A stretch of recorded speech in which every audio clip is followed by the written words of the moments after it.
We have a corrupt and conflicted judge.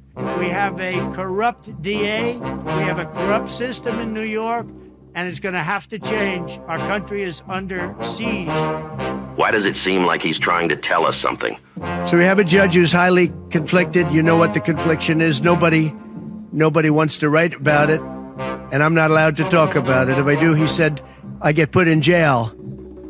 So we'll play that game a little bit longer. We won't talk about it, but you're allowed to talk about it. I hope you do. Sounds like he wants us to talk about it, so that's exactly what we're going to do.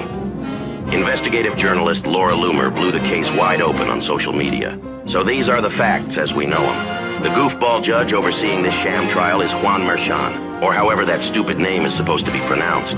I really don't care. Turns out, that dirty hippie daughter of his was working for Kamala Harris for the entirety of 2019. It was even up on her now-deleted LinkedIn page. You can see it right down there at the bottom. This is information they don't want you to know about. Why else would it have been deleted? Thank heavens for the Wayback Machine. Before moving up to partner and president of a company called Authentic Campaigns, she told everyone in June of 2019 how her dad hates the president using Twitter to speak his mind. So I've actually had a couple conversations with my dad recently where he's kind of like, I hate that politicians use Twitter and like it's so unprofessional and you know that's not how a politician should behave themselves. And I explained that like, yeah, I think there are a lot of instances where it is not used and like when our president tweets anything that he thinks. And, like, that's not what he should be using it for. Tell me again who was president in June of 2019. You don't need a federal investigation to figure that one out. There was no case because I did nothing wrong. It's a witch hunt. It's an attack by my political opponents in Washington, D.C. Meanwhile, this entire stunt by the judge's soy latte drinking daughter netted her over $7 million from the Kamala campaign. This is a textbook conspiracy to defraud the American people.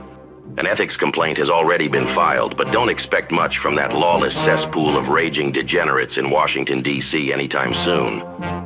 Speaking of degenerates, that brings us to this flaming deviant named Matthew Colangelo. He left his job at the Kamala Biden Department of Justice to go work with Fat Alvin Bragg in the Southern District of New York for the sole purpose of prosecuting Donald Trump in a desperate attempt at interfering with the 2024 election. This is all election interference at the highest level. It all comes out of Washington because they're losing badly. You know they're losing very badly. You do know that. This dirty crook Colangelo took $12,000 from the DNC in 2018, and his quote-unquote wife sits on the board of the highly corrupt NAACP with the son of the notorious New World Order Nazi sympathizer, George Soros. The conflict of interest in Marxist chicanery is beyond belief at this point. And then we have a highly conflicted judge. He's corrupt and highly conflicted, so conflicted. There's never been a judge that's more conflicted. Why don't you look at that? Why doesn't the fake news media look at that? We can force them to look at it.